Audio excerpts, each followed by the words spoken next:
Bom dia, pessoal.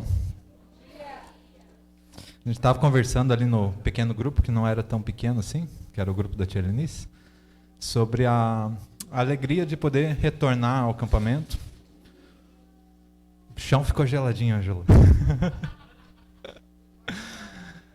A alegria de retornar ao acampamento, e eu falo por mim, é uma alegria poder revê-los, vir aqui novamente.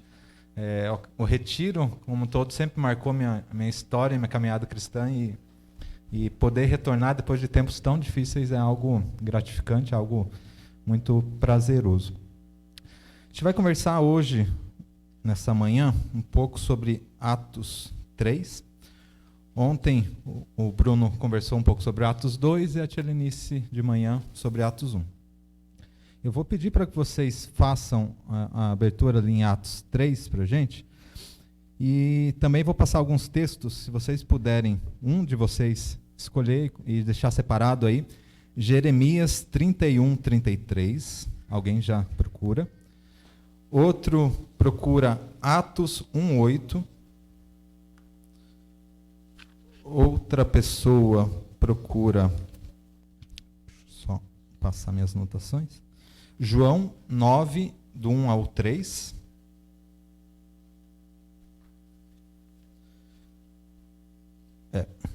Nesse início seria isso. Então vamos fazer a leitura de Atos 3, de 1 a 10. Eu vou dividir em duas partes, como de costume, como tem sido feito. Então, a primeira parte a gente vai tratar sobre Atos 3, de 1 a 10, e na segunda parte os demais versículos. Eu fiz mais em formato de estudo, tá? Então, vai ser mais entender e compreender a ideia do texto aqui que Lucas traz em Atos. Então, vamos fazer a leitura, depois a gente faz uma oração para poder iniciar.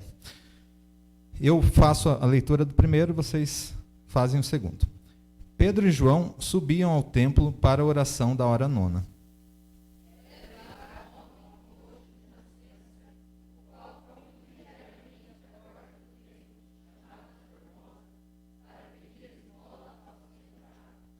Vendo ele a Pedro e João, que iam entrar no templo, implorava que lhe dessem uma esmola.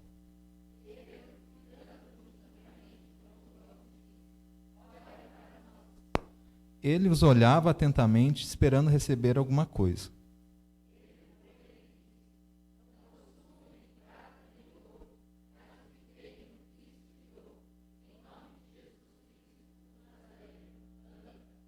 E tomando-o pela mão direita, o levantou. Imediatamente os seus pés e tornozelos se firmaram.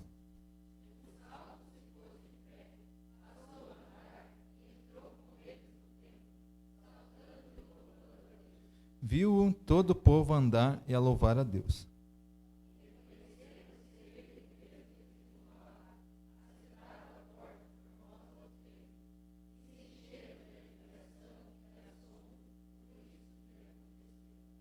Deus, Santíssimo Pai, nós te louvamos e engrandecemos teu nome, Pai.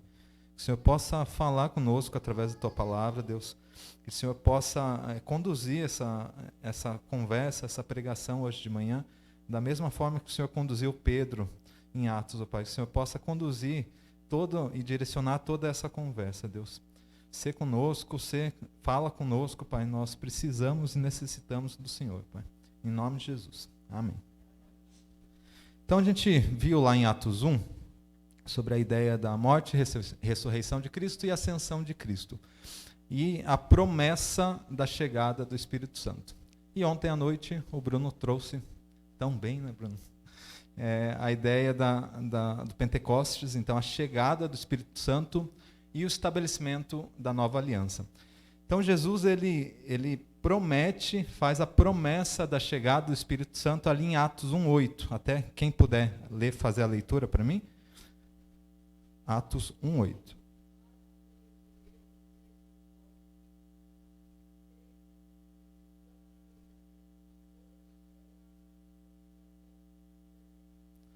Mas recebereis poder ao descer sobre vós o Espírito Santo, e sereis minhas testemunhas.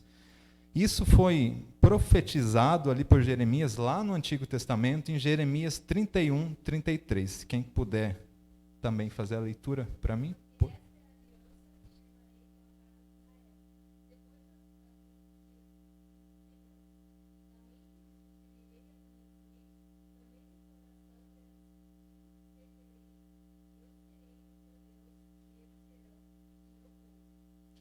Então, em Atos 2, ali, através do Pentecostes, nós vimos o estabelecimento dessa nova aliança. Com a chegada do Espírito Santo, os apóstolos, os discípulos de Cristo e a igreja como um todo, ela tem o poder de proclamar a palavra de Deus com autoridade e com impetuosidade pelo poder do Espírito Santo. Então, há o estabelecimento dessa nova aliança, feita ali em Atos 2. Isso é percebido já no sermão de Pedro. Então, a gente vê Pedro, aquele que negou a Cristo, aquele que era um cara iletrado, que não tinha tanta sabedoria humana, cultura, ele se levanta diante de diversas pessoas e fala com autoridade, proclamando a palavra de Deus e dizendo que aqueles homens não estavam embriagados, e sim eles estavam cheios do Espírito Santo.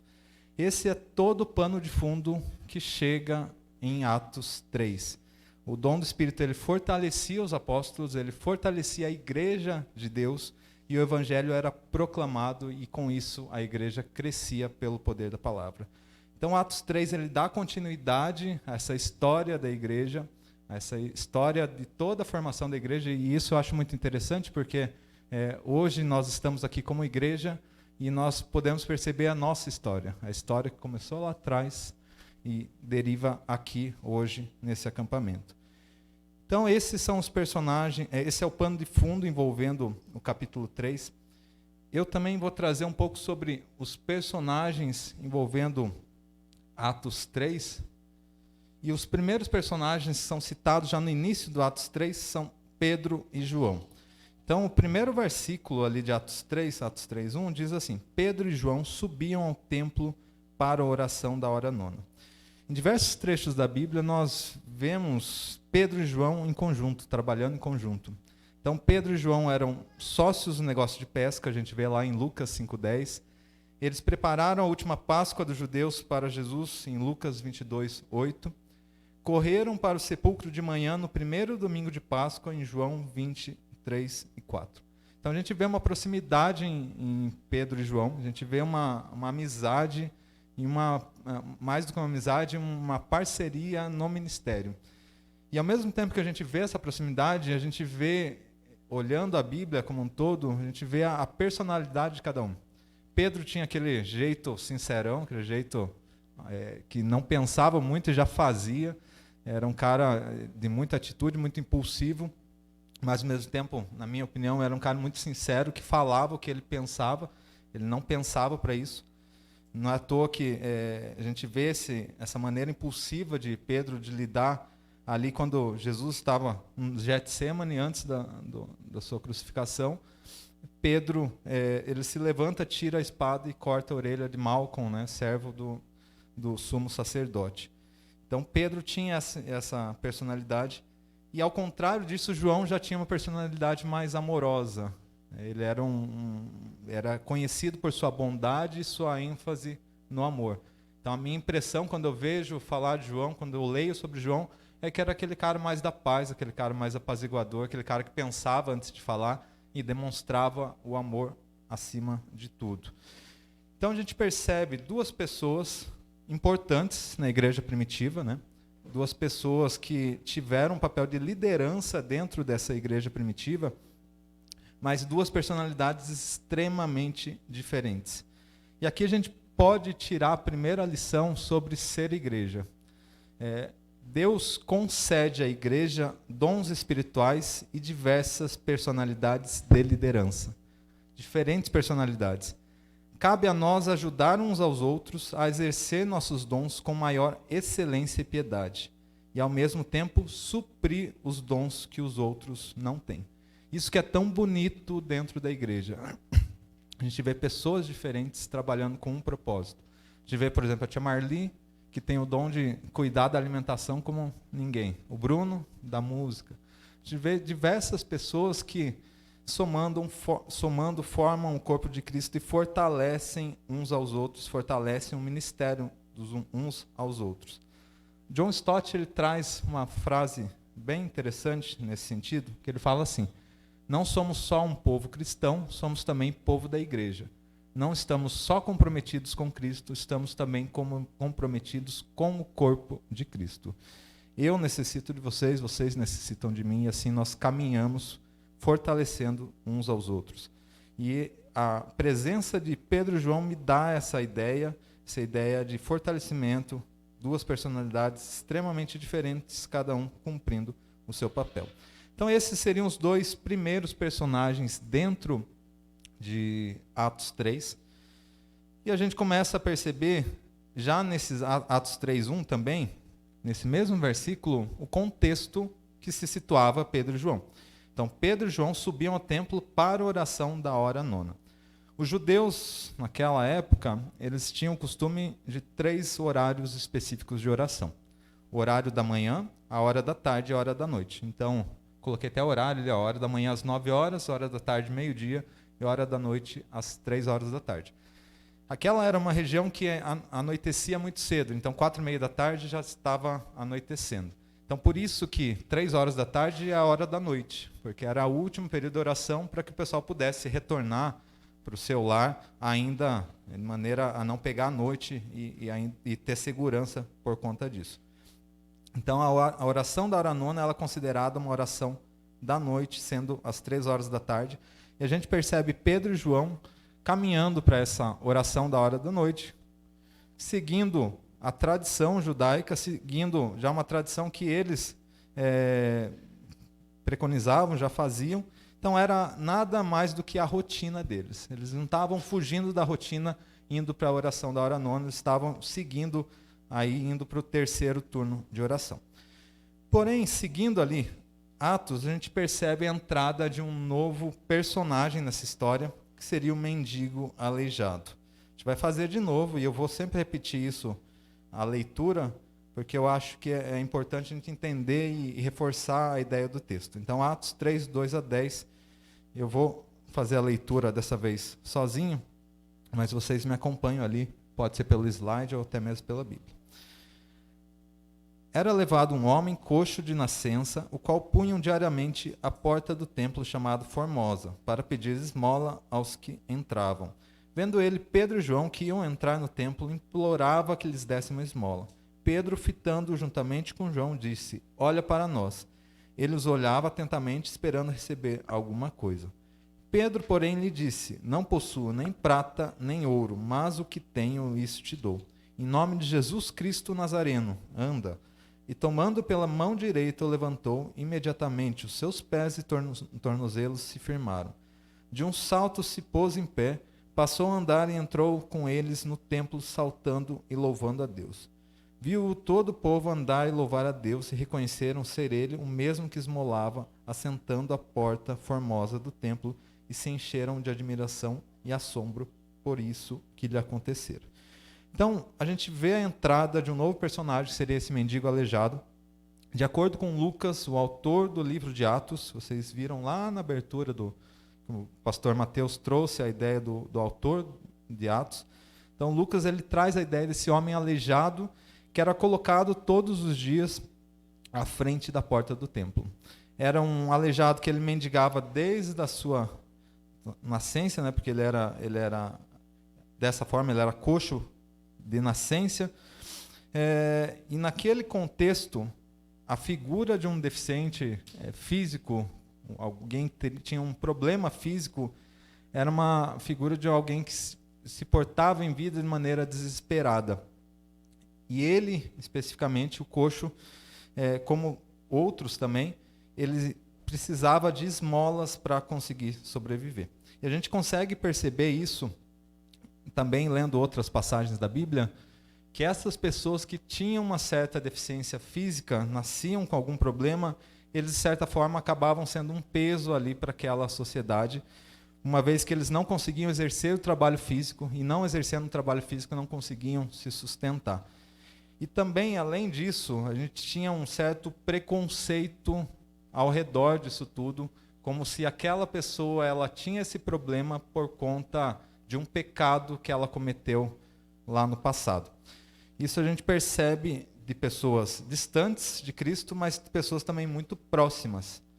E aqui vai a nossa outra leitura, João 9, do 1 ao 3. Quem puder abrir para a gente?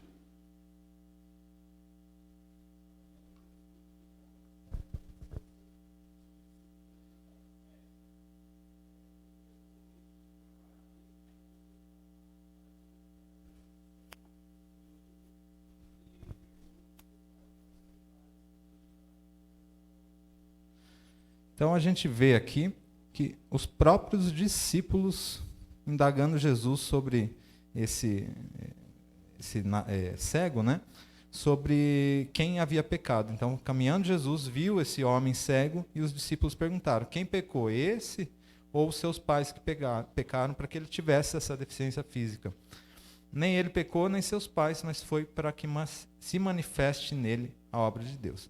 Então, a gente vê pessoas próximas de Cristo com essa ideia de que se o indivíduo tem algum certo problema físico, ou se ele está ali mendigando, é porque, de certa forma, ele fez algo para merecer isso.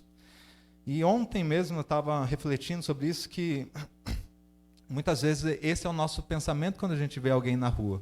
A gente olha para alguém que está caído na rua e fala: mas ele fez por merecer. Ele provavelmente se enfiou nas drogas, se enfiou na bebida e está ali por merecer. Falta na gente, eu falo, começar em mim, falta um olhar de compaixão para aquela pessoa que transpassa a nossa humanidade. Um olhar de compaixão provindo de Deus, proveniente de Deus. E a gente vê aqui nos próprios discípulos um olhar de que essa pessoa fez por merecer isso, ou essa pessoa pecou, ou os pais dela pecaram para que ela tivesse esse problema. A situação desse coxo não era uma situação nada fácil. Ele era coxo, ele não conseguia trabalhar por si só, ele dependia de esmolas para conseguir sobreviver, então ele dependia de outros. Sendo assim, resumindo tudo, a sua situação era extremamente desesperadora. Então a gente pode entender esse contexto que esse coxo vivia, a gente pode entender que ele estava ali naquele templo não por que ele gostava, ele estava ali na frente pedindo esmola porque ele precisava disso. E por isso que o texto traz a ideia que ele estava implorando ajuda, ele estava implorando esmola àqueles que passavam, simplesmente para conseguir sobreviver. Ficar na frente da porta do templo era um local estratégico para isso, porque os judeus, aqueles judeus piedosos, os judeus que eram fiéis, eles tinham como preceito e como princípio a necessidade de cuidar dos necessitados. Então, ia mais do que o querer ajudar, eles tinham isso como lei. Obedecer a essa lei era cuidar desses necessitados. Então, o coxo estava ali, sabendo que ali era um lugar propício para que ele conseguisse garantir a sua sobrevivência. Então, o coxo ele implora por essa esmola, e Pedro e João, vendo isso, eles olham para aquele coxo e trazem certa esperança para aquele coxo. Isso a gente percebe no versículo 3, do 3 ao 5, que ele traz assim: vendo ele a Pedro e João que iam entrar no templo, implorava que lhe dessem uma esmola. Pedro, fitando juntamente com João, disse: olha para nós. Ele os olhava atentamente, esperando receber alguma coisa. Então Pedro passa por ali. O coxo chama atenção, mas Pedro também fala e olha para nós, olha para mim e para João. Será que, trazendo já uma reflexão, aplicação dessa ideia, será que essa tem sido a nossa postura quando a gente vê pessoas necessitadas aí na sociedade? Será que a gente olha para essas pessoas com um olhar de compaixão e fala: olha para mim que eu quero te oferecer algo diferente, quero te oferecer algo mais? Pedro e João fazem isso. Só que Pedro e João, eles sabiam que com certeza aquele coxo precisava de dinheiro. Com certeza ele precisava de uma esmola, não para gastar à toa, mas sim para sobreviver. Aquele coxo ele necessitava de dinheiro para conseguir se agarrar à sua sobrevivência. Então, Pedro e João olham para esse coxo, chamam esse coxo, dizendo: olha para nós, e essa chamada traz uma esperança a esse coxo.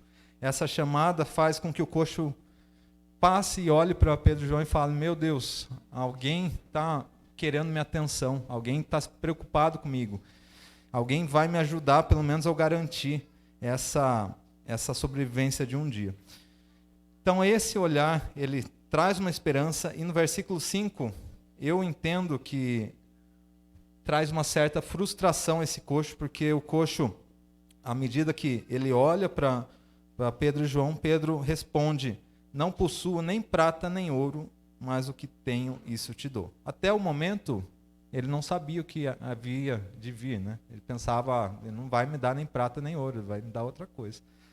E Pedro continua: em nome de Jesus Cristo, o Nazareno, anda. Então aquele coxo precisava de dinheiro para sobrevivência, com certeza, mas Pedro sabia que ele poderia propiciar através do Espírito Santo, através do próprio Deus, algo muito maior do que uma sobrevivência de um dia, ou até de 2 dias. Pedro, guiado pelo Espírito Santo, ele ordena que aquele homem andasse. Então Pedro, no versículo seguinte, ele traz essa palavra: não possuo nem prata nem ouro, mas o que tens te dou, em nome de Jesus Cristo Nazareno, anda. E tomando-o pela mão direita, o levantou.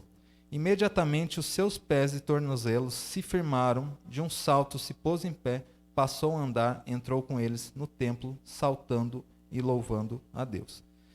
E isso nos traz mais uma lição, essa parte. Porque muitas vezes a gente espera muito pouco de Deus. A gente olha para Deus com um olhar muito humano, um olhar que, talvez, sabendo que Ele pode fazer algo, mas não sabendo da grandiosidade e o tamanho de Deus. Aquele coxo, na sua, de certa forma, pequenez, por não saber ainda o quão Deus poderia propiciar algo, mas algo muito maior para a vida dele, ele queria apenas a esmola. Ele não queria nada mais do que a sobrevivência de 1 ou 2 dias. E muitas vezes nós, como cristãos, nós não entendemos o quão grandioso Deus é para mudar situações e, mais do que isso, para nos mudar. Só quando nós descobrimos a nossa real necessidade daquilo que nos falta, que nos necessita tanto, nós conseguimos entender, primeiro, a miséria em que nós vivemos e o quão nós necessitamos da alteração e da mudança de Deus. Aquele coxo, ele só descobriu isso. Ele só descobriu que uma esmola seria muito pouco para perto do que Deus poderia lhe dar, a partir do momento que Pedro e João chamam ele e pede para que ele possa andar.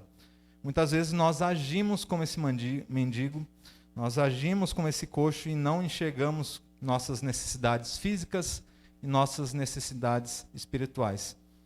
Pedimos que Deus mude as circunstâncias em nossa vida, em vez de realizar a mudança em nós. C.S. Lewis, ele traz algo nesse sentido, que ele fala assim: somos criaturas divididas, correndo atrás de álcool, sexo e ambições, desprezando a alegria infinita que se nos oferece. Como uma criança ignorante que prefere continuar fazendo seus bolinhos de areia numa favela, porque não consegue imaginar o que significa um convite para passar as férias na praia. Contentamo-nos com muito pouco. Contentamo-nos com muito pouco. Richard Albert Moller Jr., o Bruno trouxe bastante ontem ele, porque ele é autor do livro que nós estamos seguindo aí para fazer as palavras nas pregações. Ele traz assim: não devemos nos distrair facilmente com aquilo que este mundo tem a oferecer, pois Jesus pode oferecer muito mais do que somos capazes de imaginar. Jesus, ele não nos promete riquezas, não nos promete prosperidade, ele não nos promete uma vida sem luta, sem tristeza ou dor aqui nessa terra. Mas ele nos oferece muito mais do que nós podemos imaginar. Ele nos oferece uma nova vida nele. Ele nos oferece transformação. Ele nos oferece poder sobre o pecado. Ele nos oferece a eternidade junto a ele.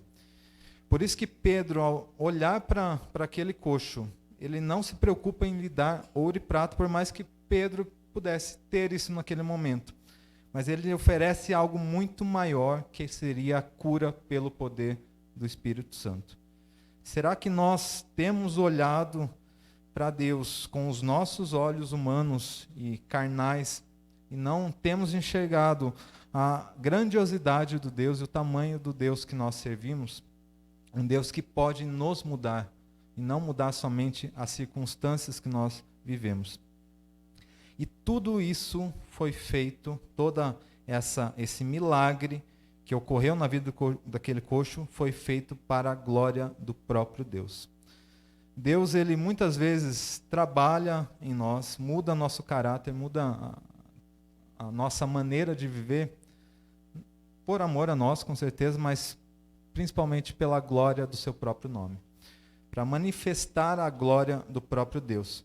E a gente percebe isso na conversa de Jesus, em um texto que a gente já leu, que seria João 9, do 1 ao 3. Quando Jesus responde, nem ele pecou, nem seus pais, mas foi para que se manifeste nele as obras de Deus.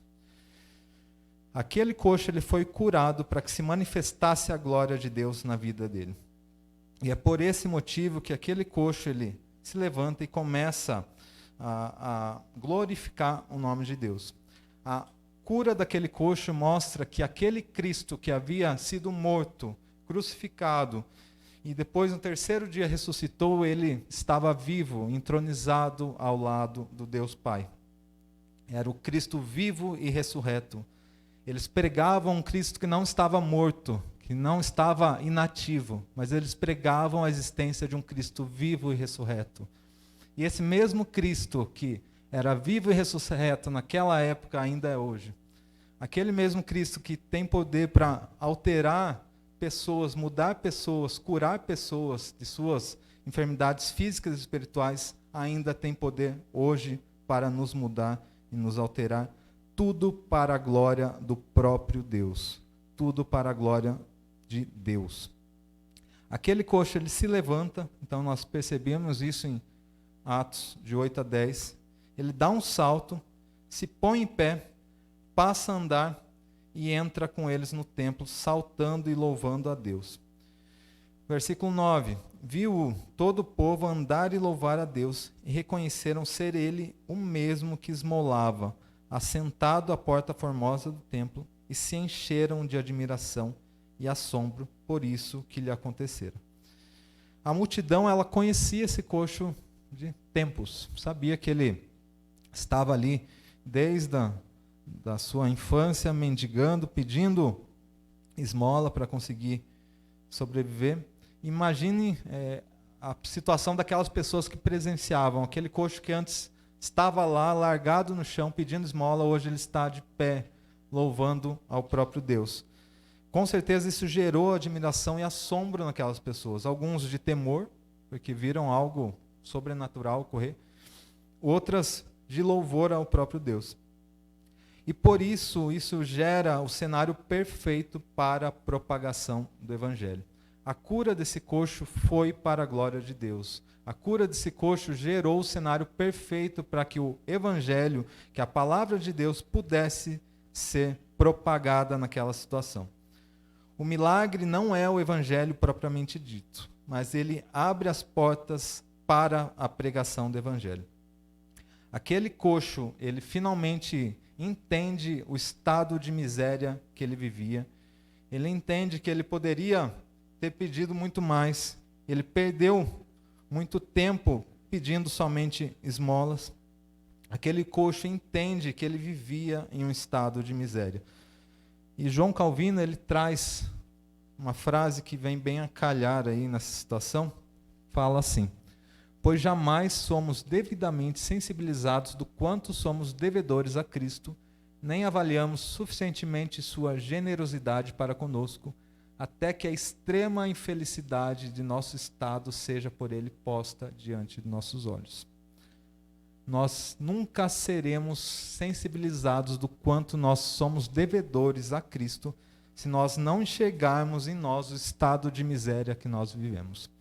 Se nós não reconhecemos o quanto nós necessitamos de mudança em nossa vida, o quanto nós necessitamos do próprio Cristo, do quanto nós necessitamos e não podemos nada por si só, do quanto nós somos limitados, nós somos falhos, nós somos nem um pouco suficientes, do quanto nós precisamos da salvação através de Cristo. Nós só seremos sensibilizados da situação que nós vivemos a partir que nós olharmos para nós mesmos e sabemos do estado de miséria que nós vivemos. Sabendo do nosso estado de miséria, sabendo o que Cristo fez por nós, nós levantaríamos e louvaríamos a Deus igual a esse coxo. Nós, com certeza, nós não teríamos uma resposta, não deixaríamos de ter uma resposta frente a isso. A partir do momento que nós entendemos o que Cristo fez por nós, lendo a palavra dele, nós podemos compreender isso. Nós não ficamos em um estado de inércia. Nós não ficamos parados e vivendo nossa vida como se nada tivesse acontecido. A partir do momento que nós reconhecemos o quanto somos devedores de Cristo, é uma própria consequência à nossa ação. Nós agimos em louvor ao próprio Cristo, ao próprio Deus. E algumas perguntas para nossa reflexão agora de manhã. Como o Evangelho leva a ter compaixão e cuidar dos necessitados? De que forma o Evangelho influencia nosso modo de pensar a respeito? Será que nós olhamos para aqueles necessitados e pensamos, aquele cara está ali porque ele merece, porque ele fez aquilo por merecer? Nós olhamos e falamos, ele está ali por conta que ele pecou ou os pais dele pecaram. Mas não enxergamos ali nessa situação uma forma de glorificar a Deus. Uma forma de gerar mudança e glorificar o próprio Deus. De que forma o Evangelho influencia nosso modo de pensar a respeito? Será que nós passamos indiferente à situação, como muitas vezes eu já fiz e ainda às vezes faço, que é desviar o olhar para não olhar e falar, não, eu não sou parte disso. Então, ele está ali, eu estou aqui, cada um segue sua vida e segue o jogo. Como que o Evangelho ele nos leva a mudar o nosso pensamento e nosso foco em relação a isso? E de que maneira você pode seguir o exemplo de Pedro e tomar a iniciativa de buscar novas oportunidades para a proclamação do Evangelho? Pedro e João viram naquele coxo uma oportunidade para glorificar o nome de Deus. Para que aquele coxo pudesse ser curado, eles pudessem dar muito mais do que esmolas para aquele coxo, e através da vida daquele coxo glorificar a Deus. Há fatos que você testemunhou pessoalmente que o encheram de espanto e admiração com a obra de Deus? Como eles podem inspirá-lo a louvar a Deus, falar dele hoje? Como tem sido a nossa resposta frente ao que Deus faz e fez em nossas vidas? Será que nós reconhecemos, como Calvino diz aqui, na última frase que eu li, reconhecemos o estado de miséria que nós nos encontrávamos a par de Cristo? Reconhecemos o estado de necessidade que nós nos encontrávamos longe de Cristo. E nós reconhecemos esse estado de miséria e por conta de ver a alteração que Deus fez em nossas vidas, a transformação que Deus fez em nossas vidas, a salvação que Deus nos traz, nós nos levantamos igual esse coxo e louvamos a Deus por conta disso. Ou será que nós ainda não entendemos isso e ainda estamos em um estado de inércia, um estado sem ação, um estado simplesmente no piloto automático, vivendo a vida como bem nos cabe? Qual tem sido a nossa resposta frente ao Evangelho? Vamos abaixar nossas cabeças para a gente poder orar e finalizar esse primeiro momento?